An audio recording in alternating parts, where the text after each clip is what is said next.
Hello kids, welcome back to my channel Hi with Himani. We have already completed chapter 1, chapter 2 of class 6 mathematics. Now, today we will start with chapter 3, playing with numbers. This chapter includes factors, multiples, prime number, composite numbers, and so many things. So most of it is actually dependent upon like which numbers are getting divided by another number and which is that number and so on, right? So before we start this chapter, it is inevitable for us to understand the divisibility rules of few numbers. So let's start. In this video, I will tell you the divisibility rules of 2, 4, 6, 8, 7 and many other numbers. But along with that, I will also tell you the trick of finding out the divisibility rules of many bigger numbers. So be with me. So let's start.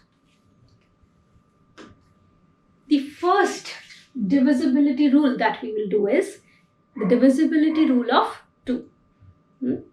What does it say? If the unit digit of any number is 0, 2, 4, 6 or 8, the number is divided by 2. In other words, we can say if the number is an even number, the number is divisible by 2.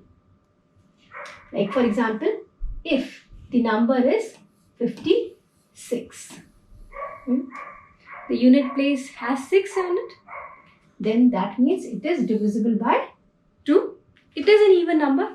Then also we can say it is divisible by 2.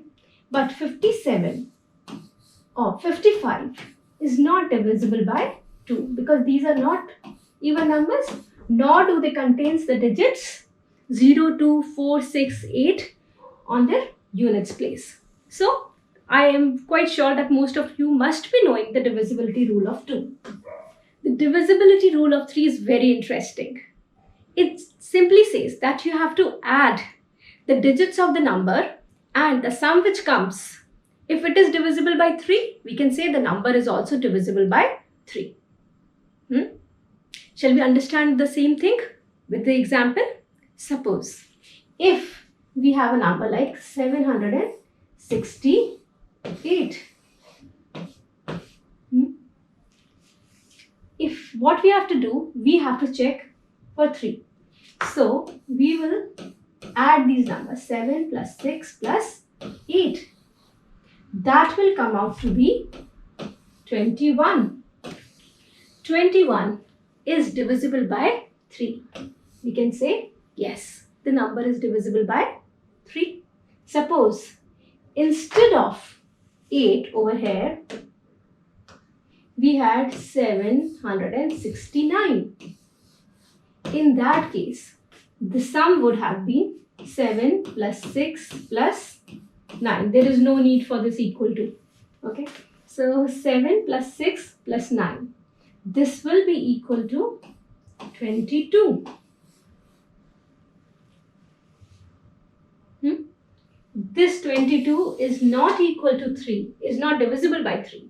Therefore, we would say that 22 is not divisible by 3. Simple. So, divisibility of 4. In this, we have to see that if the tens and the units place of a number, they together are divisible by 4, then the entire number will be divisible by 4. So can we learn it through an example? Suppose the number is like this, 1564. We just have to check the tens and the units place to check the divisibility rule of 4. We are not concerned with this number at all, whatever this number is. We just have to check the tens and the units. Number is 64. 16 fours are 64. 64 is divisible by 4. Therefore, I will say the entire number 1564 is divisible by 4. Simple. Now, we'll talk about the divisibility rule of 5. I'm sure you must already be knowing about this. This is very simple. If the number unit place has 5 or if the units place has 0, the number is divisible by 5. The numbers like 15, 10, 1565, whatever, we just have to check the units place. If it is 5 or 0, we know that the number is divisible by 5. Then, the divisibility rule of 6. 6, as you can see, it is made up of these two numbers, 3 into 2. 3 into 2 is 6. If the number is divisible by 3 and is also divisible by 2, we will say the number is divided by 6. For example, or on another words, we can also say an even number which is divisible by 3 will be divisible by 6 as well, because even number will be divisible by 2.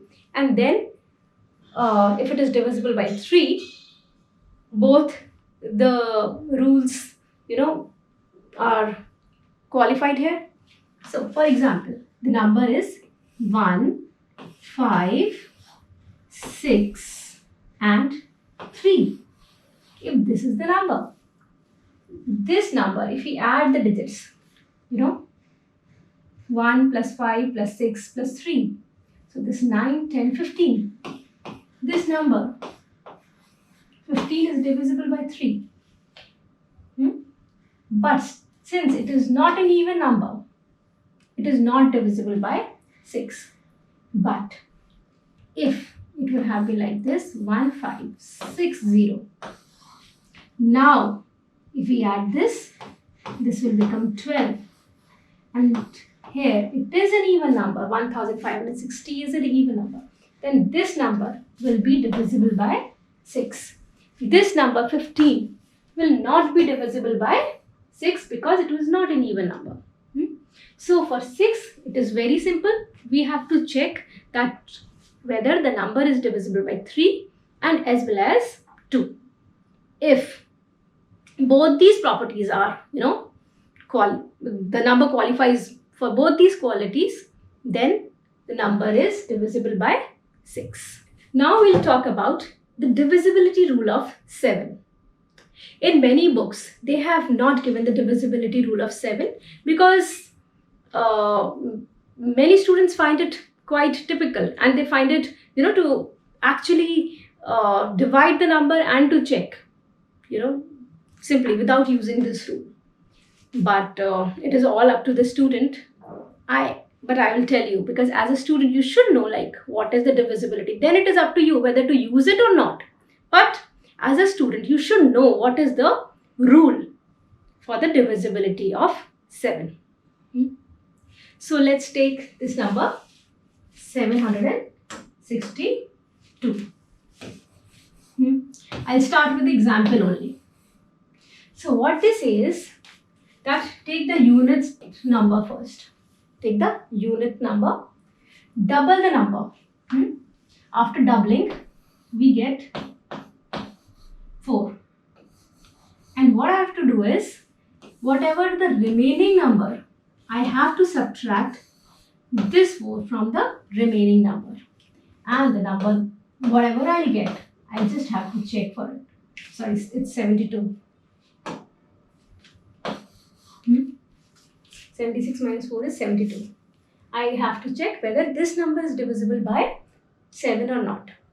Since 72 is not divisible by 7, I will say that the entire number, this is not divisible by, this is divisible by 7 though.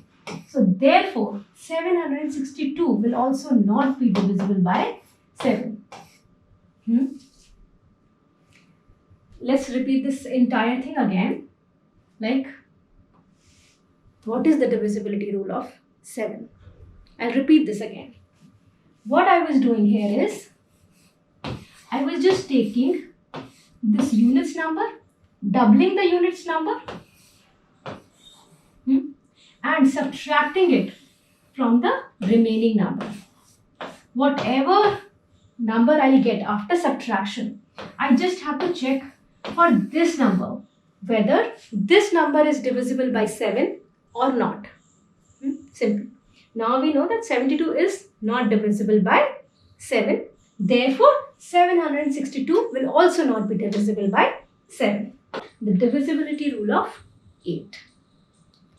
In this, what I'll do is, I have to check the hundreds place, the tens place, and the units place. If the number is these 3 digits together, whatever number they form together, if that is divisible by 8, then whatever number it is, we don't have to bother about that. We just have to check the divisibility for these 3 places. For example, if I have this number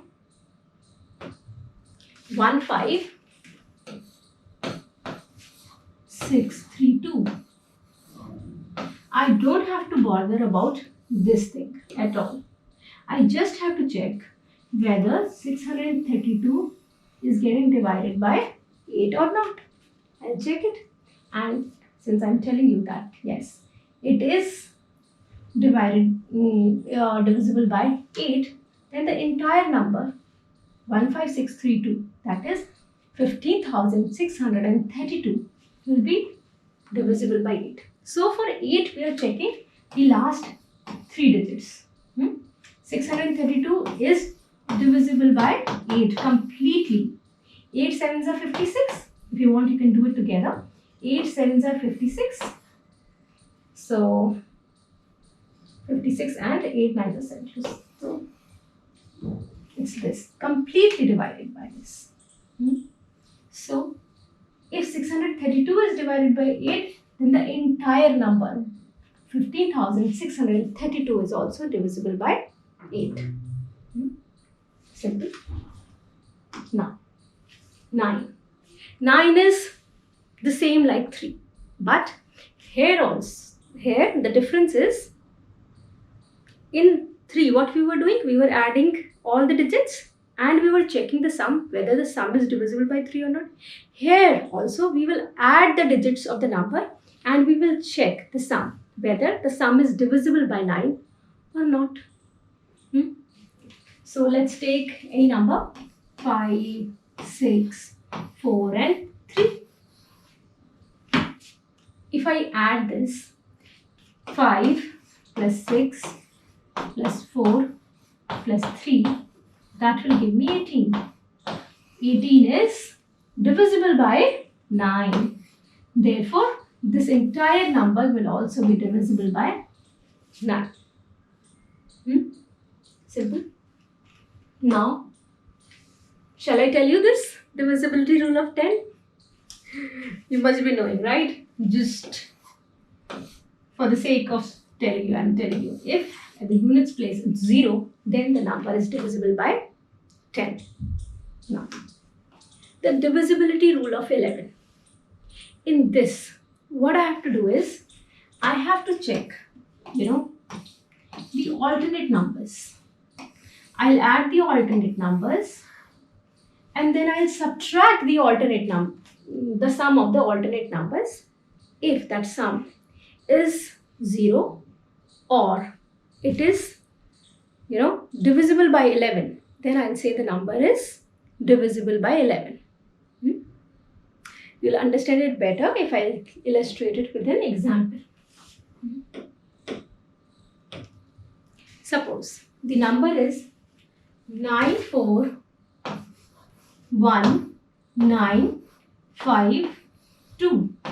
If this is the number, what I'll do, I'll add 9 plus 1 and then plus 5. And then I'll add this 4 plus 9 and 2. So 9 plus 1 is 10. 10 plus 5 is 15. This is the sum of this group. What is the sum of the another? 9 plus 4 is 13. 13 plus 2 is 15. 15 minus 15. If both the sums are equal or if the difference is 0, then I will say that yes, the number is divisible by 11. So there are two things which we have to see. If the difference is either 0 or it is a multiple of 11, or in other words, if that sum is divisible by 11, then I will say that the entire number is divisible by 11. I'll repeat it again. What we are doing over here is, see this number 941952. We just have to group them in alternate numbers. So 9 plus 1 plus 5. So this becomes one group. Another group is 4 plus 9 plus 2. I have added both of them, both the groups. For the first it is 15. For the second also it is 15. Then I have subtracted. What if the difference is 0, then also the number is divisible by 11, or this difference is is divisible by 11, then also the entire number is divisible by 11. As I promised you that I'll tell you the logic with which you can also find the divisibility rules of many of the bigger numbers also. So I'll tell you that logic. If there is a number n and it is divisible by a number p, and the same number is also divisible by q in such a way that p and q are co-primes. P and q are co-primes. That is, they don't have any common factor between them except 1. Then this number n will also be divisible by p into q. Let's understand this with an example. Suppose, let's take the divisibility rule of 12. With this, we'll understand that logic also, and we'll also understand the divisibility rule of 12. Suppose there is a number n. If it gets divided by 3, that is, it is completely divisible by 3 and it is also divisible by 4. And we know that 3 and 4, they don't have any common factor between them except 1. So they are co-primes. 3 and 4 are co-primes. Then we can say that number, that particular number is also divisible by 3 into 4. That is, it will be divisible by 12. They are not equal. Okay. So this is the divisibility rule of 12. In this, we just have to check whether the number is divisible by 3 and 4, both. Then it will be divisible by 12. Simple. Now, divisibility rule of 14. Here also, we will apply the same logic. We have to find the two factors for 14 in such a way that the two factors are co-primes to each other. 7 2s are 14. Then the divisibility rule of 14 becomes like this. If the number is divisible by 7 and also by 2, then that number will be divisible by 14. Simple. This is the logic behind the divisibility rule of 14. Now, for 15 also you have to find that two numbers, when they are multiplied together, they give us this number 15 in such a way that they are co-primes. So for 15, 3 5s are 15. Both of them are co-prime. So therefore, if a number is divisible by 3 and also by 5, then we'll say that the number is divisible by 15. I want you to do it on your own, Just check with other numbers, multiples of 15 and check the rule. Because math is learned by practice, by when it actually goes, under your hand. So I hope you will practice all these things on your own. Try out with other numbers and see whether this rule is working for you or not. Divisibility rule of 16. This will work the similar way in which the divisibility rule of 2, 4 and 8 were working. If you remember, for 2 we were checking the units place. For 4 we were checking tens and the units place. For 8 we were checking hundreds, tens and units place. Every time, if you see, the number is getting doubled and the places we were checking were also adding up by 1. So if till 8 we were checking 3, so for 16 how many we'll check? 4.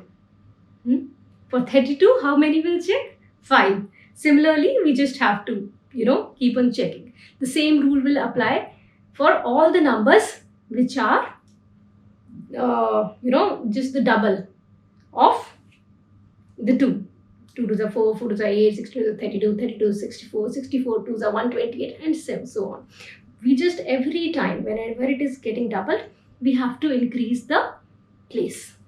So for 16, we have to check the last 4. 1, 2, 3 and 4.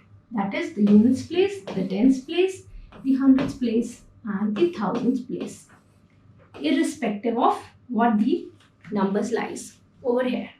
So here I have this number 5, 1, 7, 9, 2. I have already done my homework and I have already checked that this 1792 is already divisible by 16. So I will say that this number 51,792 will also be divisible by 16. Simple. So I can keep on adding no matter how many numbers over here. It will not matter. Still, I just have to check for these last 4 digits to check for the divisibility of 16. So now, can you guess the divisibility rule of 18? So now, when the number is 18, I can form this number by various factors, right? 2 9s are 18 or 6 3s are 18. Both are true. So which group I will use to check the divisibility of 18? I will use this group. Why? Because these together, they are co-primes. They don't have any factor in common between them. Whereas 6 and 3, the common factor between them is 3 itself. So this will not work for the divisibility of 18. But this will work because the 2 are the co-primes of each other. So if the number is divisible by 2 and also by 9, we can say that yes, the number is divisible by 18 also. Similarly, if we'll check the divisibility of 20, again 20 can be formed like 2 and 10. This is also 20. Or it will also be like 5 and 4. So which group you want to choose to check the divisibility? 2 or 10 or 5 or 4? Yes, we use 5 and 4 because they are co-primes. Whereas they are not co-primes. They have a common factor 2. So we can say if a number is divisible by 5 and also by 4, then that number will also be divisible by 20. Now let's take another number also. That is 22. 11 twos are 22. Simple, both of them are co-prime, and therefore I can say that if a number is divisible by 11 and also by 2, then that number is divisible by 22. Simple. Another number, 24. Then again, this can be formed by, as 6 4s are 24, 3 8s are 24, 12 2s are 24. Various combinations. With various combinations, I can reach up to here 24. So for divisibility, which combination I will use? I will use the combination of co-primes. So which are co-primes? They have common factor between them. That is 2. 6 is also getting divided by 2 and 4 is also. So they have a common factor. But 3 and 8, they don't have any common factor except 1. So they are co-primes. I will choose this as the divisibility rule of 24. So I can say that if a number is divided by 3 and also by 8, then that entire number will also be divided by 24. Now shall we take a bigger number that is made up of not 2 but 3 prime factors, 3 co-primes. Let's take this number 120. Let's try. So I can say 12 into 10. They are not co-primes. Can I say 3 4s are 12 and then 5 into 2? 10 I have represented like 5 2s are and 12 like 3 4s are. But still they are not co-prime, 2 and 4. So what I'll do is, I'll say 3 into 5, 3 15, 15 into 8. That will be 120. If you see, there are all co-primes. So if a number is such that it is divisible by 3, 5 and 8, I can say that yes, my number is also divisible by 120. So I hope the divisibility rules are clear. They are very simple but very important, for us to know and to apply them whenever we are solving the questions, especially of factors and multiples. They should be, crystal clear. Let's meet in our next video with factors and multiples, HCF and LCM. We'll continue with the same chapter. Thank you so much for watching.